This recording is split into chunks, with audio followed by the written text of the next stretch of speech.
Investor, educator, and author Robert Kiyosaki has changed millions of lives all over the world.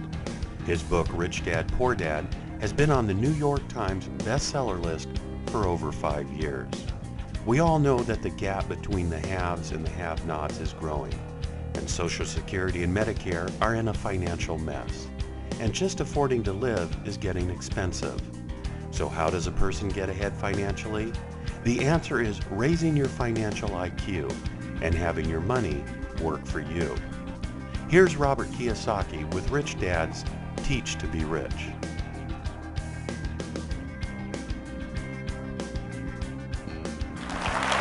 Thank you. Thank you very much. Thank you. Thank you.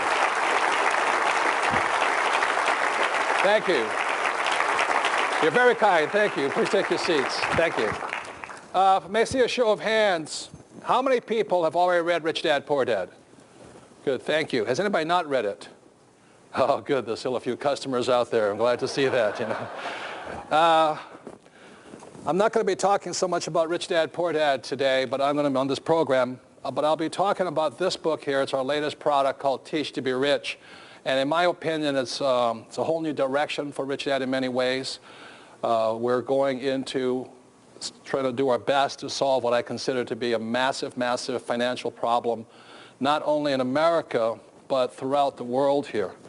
And when you look at the globe here, my personal concern is this growing gap between the haves and have-nots. And all throughout the world, no matter where I go, there's always people who are rich in every country, but there's also the poor, and there's also those that are, struggling financially. So this product, Teach to Be Rich, is really designed to help solve, and there's many causes of the problem, but one way of solving that problem is through education. So that's what this Teach to Be Rich product is about. And if I could explain what's happening in our school systems, there's many types of education, like there's music education, health education, cooking education, stuff like this. But to be successful in today's complex world and getting more complex world, we need 3 types of basic education. And one of them is academic education, which is reading and writing and arithmetic. It's very important that you be able to read and write. The second type of education is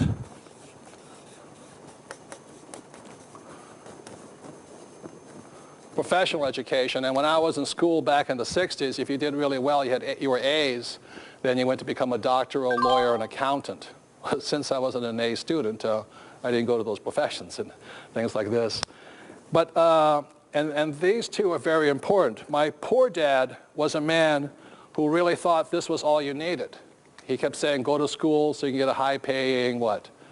Job. And that's all my poor dad thought I needed. My rich dad, who was my best friend's father, he said if you wanted to be successful, you needed financial education. And unfortunately, as many of us know, our school systems teach us very little or anything about financial education.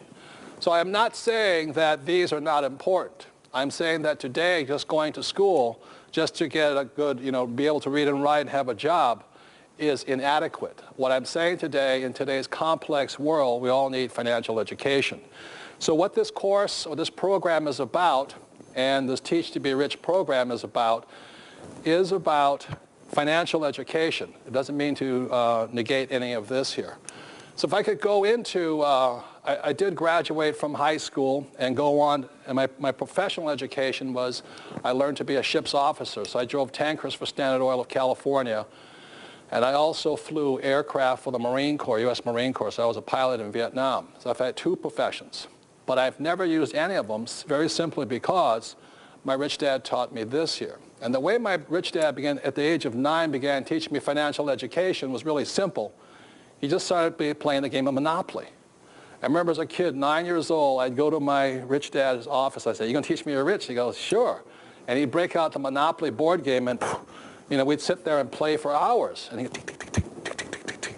How many people in this room have played Monopoly? Good. And I sat there, and then I'd go home, and I'd say to my poor dad, the school teacher, I said, guess what I did today? I said, I played Monopoly. And he goes, oh, what a waste of time. Put that silly game away and do your what? Homework, so you can get a good, safe, secure what? job. So here, my dad saying Monopoly was a waste of time, and my rich dad saying this is a brilliant game. So I kept going back and forth, and that's why I'm schizophrenic today, because I don't know the difference. But the difference here is this: I keep playing this game of Monopoly, and then I go home, and my poor dad would say it's a waste of time. So one day I asked my rich dad, I'm only 9 years old, I said, why do you say this is so important? So he actually took me out, and he showed me, this was in Hawaii where I was growing up, he showed me what were the representations of his 4 green houses. He'd sit there like that. I said, what does this mean? He says, well, the formula for great wealth is found on the Monopoly game board. And most of us know the formula. 4 green houses, 1 red hotel. 4 green houses, 1 red hotel. So it started to dawn on me at the age of 9. My rich dad was playing Monopoly for real, and my poor dad, a school teacher, PhD, thought it was a waste of time. And so I was really quite confused. So then at the age of 9, it goes fast forward, at 19, I go to school in New York. I went to the U.S. Merchant Marine Academy in New York. I got a congressional appointment for that. So I come back from school in New York. I'm now 19 years old, and my rich dad has bought the big red hotel smack dab in the middle of Waikiki Beach. And suddenly I went, holy mackerel, he's done it. In 10 years, he went from a poor man to a rich man playing Monopoly. And meanwhile, I go back to my dad, and he's still saying, be sure you get good what? Grades, and get a good what? Job. And that's why the whole difference is spanned. So one of the reasons I was able to retire at a relatively early age at 47, and my wife was 37 when she retired, was not because of what we learned here. And again, I'm not saying this is important. I'm saying it was because this is also important today. So at the age of 47, I retired very simply playing Monopoly. And today, I still play Monopoly. I think it's a really fun game, So my concern, and the reason I created this Teach to Be Rich program is because, as I said, all across the world, there's a growing gap between the haves and have-nots. The good news is, people in China and India and things like that, many of them, their standards of living are coming up. But the poor are still poor. And that's not that healthy. So if I show you a diagram here, this here is the year 2000. And this is why I'm concerned. In my opinion, and many economists and other people would disagree with me, right now the U.S. looks like this. You have the rich, and you have the poor. Okay. And this is the U.S., but it's a worldwide problem. And in here, you have the great middle class. My concern is that by the year 2020, and it's just going to start in a few years, it's going to look like this.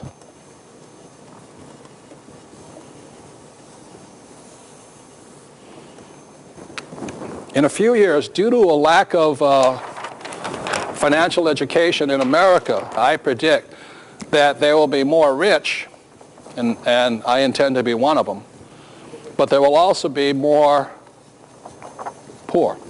There will be an increasing number of poor. How many people know family or friends or co-workers who have nothing set aside for their retirement? Good, thank you. And that's what I'm concerned about. And what I'm really concerned about is this, I've been going into it as time goes on, is one of the reasons this problem happened is very simply because our school system still teaches us nothing about money, and people like my poor dad, a school teacher, always said the government should take care of you. And our problem right now is in America, from presidents on down, there are millions and millions and millions of people who are on the government handout. I mean, Clinton is on the government handout, every senator is on it, military officers, firefighters, soldiers and everything, they're all on this government handout. And what I'm concerned about is America, which is a great rich country, will soon become a very poor country. Does that make sense to you guys here? And the reason we become poor is simply because we have so many people, not just poor people, expecting the government to take care of them. The concern here is this here is the middle class. And these are the guys that are going to pay for these guys here. Does that make sense to you? And I can hear some of you saying, well, it's not my problem because I'm still young. How many people in this room were born after 1964?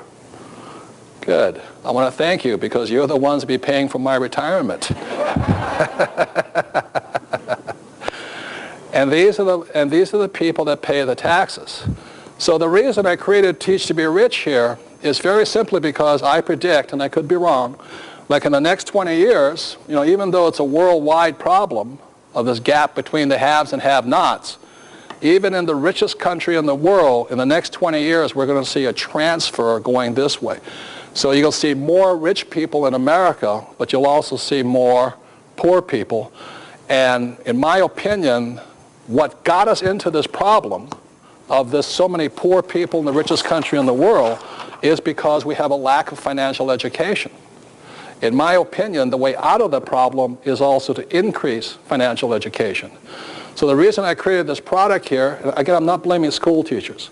It is a system of education that has not, supported this here, and I think it's by design here, that we need this. So I'm asking every one of you at home and in this audience today is to consider it, is to learn to teach other people to be rich. And the reason we created this product is because I became a rich person by teaching.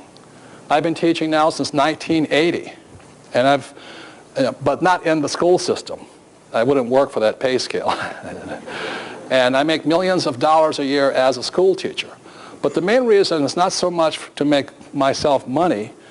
The main reason I found teaching to be one of the best professions of all, and I didn't come across my profession until I was 40 years old, because I hated school. I found school the most boring, inhumane place.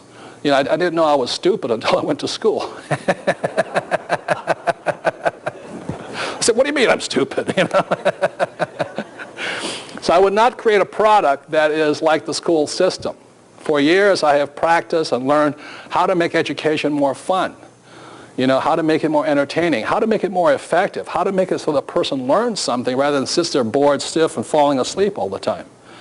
So that's what they created this product for, but in the positioning statement on this book it says, why teach to be rich? So regardless if you're a teacher or not a teacher, if you have a sincere desire to help solve this problem called growing poverty in America, but also desire to help yourself and help your family and your friends, because I suspect this is a very big problem. But the reason this Teach to Be Rich works is because the best way to learn is to teach what you want to learn. How many people ever found that out? That if you wanted to learn how to play golf, one way is to teach other people to play golf, except if it's your wife. You never do that. That's rule number one in golf. Don't teach your wife to play golf. But anyway, one of the best ways to learn is to teach. And the second reason for this product is, and the best way to get rich is help other people to get rich. Does that make sense to you guys here? So this is a product. It comes in basically 3 different parts. Number one, I'll go into the macroeconomics, because although I didn't do well in school, I did like history. And I studied history. For some reason, I really enjoy history. And that was one of the only few subjects I got A's in.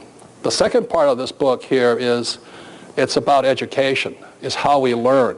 And again, I'll say it, I would not ever ask anybody to teach the way our school system teaches. It is the most inhumane, boring way to learn. It only works for about 20% of the population. How many people are ever bored in school at times? How many people ever wondered, why am I studying this? Everyone wonders, how am I going to use this in the real world? Right? Well, this book sort of answers it. So this is a very practical book. So number one, it's about history, how we got into this problem. Number two is some of the lessons I learned after 25 years of teaching, how to make it more effective for more people, more fun. And number three in this program, you'll be meeting my real advisors, the people that really are the A students around me. It's like I said, one of the things I learned in school was the best way to get smart is sit next to the smartest girl in class, but the teachers always called that cheating, at test time, like this. But in the real world, that's called cooperation, and stuff like this. So later in this program, you will be meeting some of my real advisors. And again, as the introduction said, your financial advisor may not want you to look at this program. And the reason they may not want you to look at this program is because in this program, you will learn that some of the best financial advice is bad financial advice, like the advice of work hard. How many people are told to work hard? How many people are taught to save money? Good. For those of you who think saving money is interesting, stay tuned. You'll find that's one of the worst, most risky investments you can do. 3 is invest for the long term, or get out of debt. How many people have heard get out of debt? Good. You'll find out the people that win are people who are debtors, and savers are losers. And the 4th thing is invest for the long term. How many people have heard that one? And how many people heard the word diversify, diversify, diversify? Good. In this program, you'll find out why that is very bad financial advice, but the only reason it's good financial advice is because most people don't have this. It's good financial for these people, save money, work hard, get out of debt and all, but not for these people who have this here. So that's really what the program is about. My concern, again, is, like I said, right now in the year 2000, we have a strong middle class, the economy's booming, housing prices are up and things like this, but it's going to start shifting here. And the main reason it's going to start shifting is if we can go to the plasma up here, there are 5 major macroeconomic events that are starting to happen right now that may cause America tremendous problems. Number 1 is cheap oil. America has boomed up to this point because oil was cheap. Number 2, funny money. What I mean by funny money is the US dollar, after 1971, became the reserve currency of the world. The U.S. government can print as much money as it likes and the world will take it. As long as the world will take it, we're okay. But the moment the world says we don't want this monopoly money anymore, it's toast. So there's a great book for those who have any questions on funny money. It's written by a friend of mine, Richard Duncan, and it's called The Dollar Crisis. And he goes into explaining why the U.S. dollar, how it got to be the most powerful single currency in all the world. We have never been here before, ladies and gentlemen. We have never been here where there was one currency that dominated the world. And the problem with it, the federal government is printing it faster than any of us could ever save it. And so that's why I say funny money is going to change and it'll only change if the rest of the world says we won't accept it. And already the petrodollar countries like who have oil are now thinking about not accepting the U.S. dollar. If that ever happens, we're toast. They'll start taking, the euro and other currencies. If that happens, everything as we know it as this economy crashes, or at least changes. So that's why this book here, The Dollar Crisis by Richard Duncan, is a very important book to read. The 3rd reason why I'm predicting this is going to happen right over here is right now America has a very young labor force. The baby boomers, one of the biggest booms ever hit. It's worldwide. In America, there's approximately 75 million baby boomers. In 2008, which is only about 2 years away, the first baby boomer starts to retire. Number 4, China and Russia were communist back in the year 2000. Now they're capitalists. You have no idea what that means. You have no idea, because the oxymoron is something like military intelligence, postal service. Well, the oxymoron is Chinese communist, because I grew up in Hawaii, and most of my friends who are Chinese, they are not communist. My Chinese friends are all capitalists. They're some of the smartest money guys I've ever met in the world. In fact, Hawaii is owned by the Chinese today. They're so smart. And now that they're coming on, in 2001, China was allowed to enter the WTO, the World Trade Organization, and they're coming on strong. Russia's coming on strong. Eastern Europe's coming on strong. What that means for all of us here is this idea of a safe, secure job with benefits, like the transit strikes and all that. It's toast. If you're thinking right now that you can keep getting a pay raise, think again. Because the guy that's competing for your job now lives in China, India, or Russia. That's the problem of the world right now. And the 5th point, America is rich. Up to 2000, we're the richest country in the world. Will we continue to be that? I don't know. There's a good possibility that we might become, right now we're the biggest debtor nation in the world, and the only reason we're the biggest debtor nation in the world is because funny money. So I'll just summarize right now is the main reason I created this book is because we're making the shift right now. And I am concerned not only for myself and my family and my friends, but I am concerned about you. I wish I could say this book would help everybody, but obviously it can't. Because some people, when it comes to money, will never change. My concern here is this, that the middle class will be decimated by higher taxes. For those of you born after 1964, there is a prediction that your Social Security taxes alone will go from approximately 15% to as high as 50% just to cover all the old guys with no savings or retirement here. So I created this book, Teach to Be Rich, so that you can teach yourself and possibly your friends and loved ones, and hopefully some of you can make it out of here and into this category here. And that's why this book was created. Thank you very much.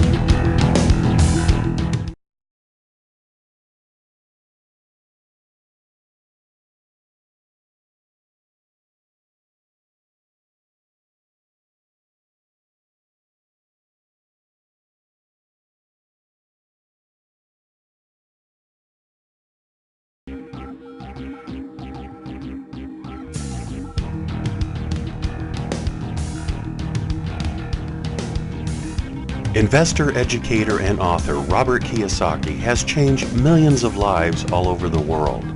His book, Rich Dad, Poor Dad, has been on the New York Times bestseller list for over 5 years. We all know that the gap between the haves and the have-nots is growing, and Social Security and Medicare are in a financial mess. And just affording to live is getting expensive. So how does a person get ahead financially? The answer is raising your financial IQ and having your money work for you. Here's Robert Kiyosaki with Rich Dad's Teach to Be Rich.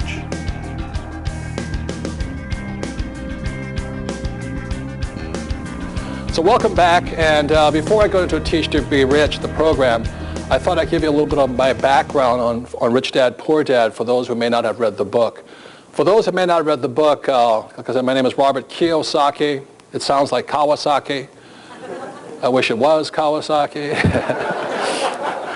I'd be a worthless playboy in Tokyo spending daddy's money, you know. Anyway, I'm fourth generation Japanese American, which means I don't speak Japanese, or at least that's my excuse. And the reason I say that is almost in self-defense, because a lot of people have studied Japanese, and they come up to me at the breaks and they go, "Hey, yes, ho, yo, yo, yo," you know? And I go, "I have no idea what you're talking about," you know. I barely speak English and things like this. Anyway, so I was raised in Hawaii, went to school in New York. Interesting thing is this book has now been on the New York Times bestseller list for over 5 years. Only 2 other books have been on that list longer, and one of them is The Joy of Sex, which I don't know if I'm ever going to pass, but anyway, it's a tough subject to compete against. But the reason it's kind of interesting that it's on the New York Times bestseller list, you know, because anybody who makes the list for 1 week is considered good, but 5 years is almost unheard of. But as I flunked out of high school twice, simply because I couldn't write. And it's not that I couldn't write, my teacher did not like what I was writing. And as I said also, my father was the head of education for the state of Hawaii, and to have the son of the superintendent of education flunking out of high school, you know, all the teachers were in the back, you know, laughing.